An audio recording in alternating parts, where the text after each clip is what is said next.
ఈరోజు మహబూబాబాద్ జిల్లాలో వ్యక్తిగతమైనటువంటి పర్యటన నిమిత్తమై ఇక్కడికి రావడం జరిగింది. ముఖ్యంగా నూకల్ నరేష్ రెడ్డి గారు నాకు దాదాపుగా 20 సంవత్సరాలుగా పరిచయం.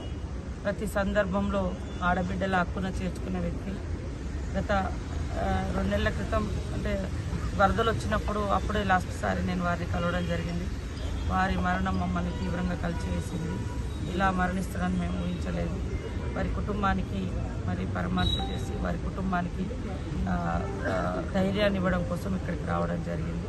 అదేవిధంగా మరొక సోదరుడు మరి ఉదయచందర్ గారు, చుక్కల ఉదయచందర్ గారు కూడా నాకు చాలా చాలా అత్యంత ఆత్మీయ సోదరుడు. ప్రతి సందర్భంలో నాతోటి ఉండేవాడు. నేను ఉద్యమం నుంచి బయటకు వచ్చిన తర్వాత కూడా ఇక్కడ మహబూబాబాద్ కోర్టులో తిరిగేటప్పుడు కూడా అనేక సందర్భాల్లో నాకు తోడుగా ఉన్నటువంటి వ్యక్తి. ఇద్దరు కూడా హఠాత్తుగా ఇలా మరణించడం మమ్మల్ని మహబూబాబాద్ జిల్లాలో చాలా నష్టం జరిగింది పార్టీ పరంగా. అదే కాకుండా మాకు కూడా వ్యక్తిగతంగా కూడా నాకు వారిద్దరితో 20 సంవత్సరాల అనుబంధం ఉంది. చనిపోయిన రోజు నేను అందుబాటులో లేకపోవడంతో రాలేకపోయినా, కాబట్టి ఈరోజు వారి కుటుంబాలను పరామర్శించి మరి వారికి ధైర్యాన్ని ఇవ్వడం కోసం ఇక్కడికి రావడం జరిగింది. వారి ఆత్మకు శాంతి కలగాలని మనస్ఫూర్తిగా కోరుకుంటున్నాను.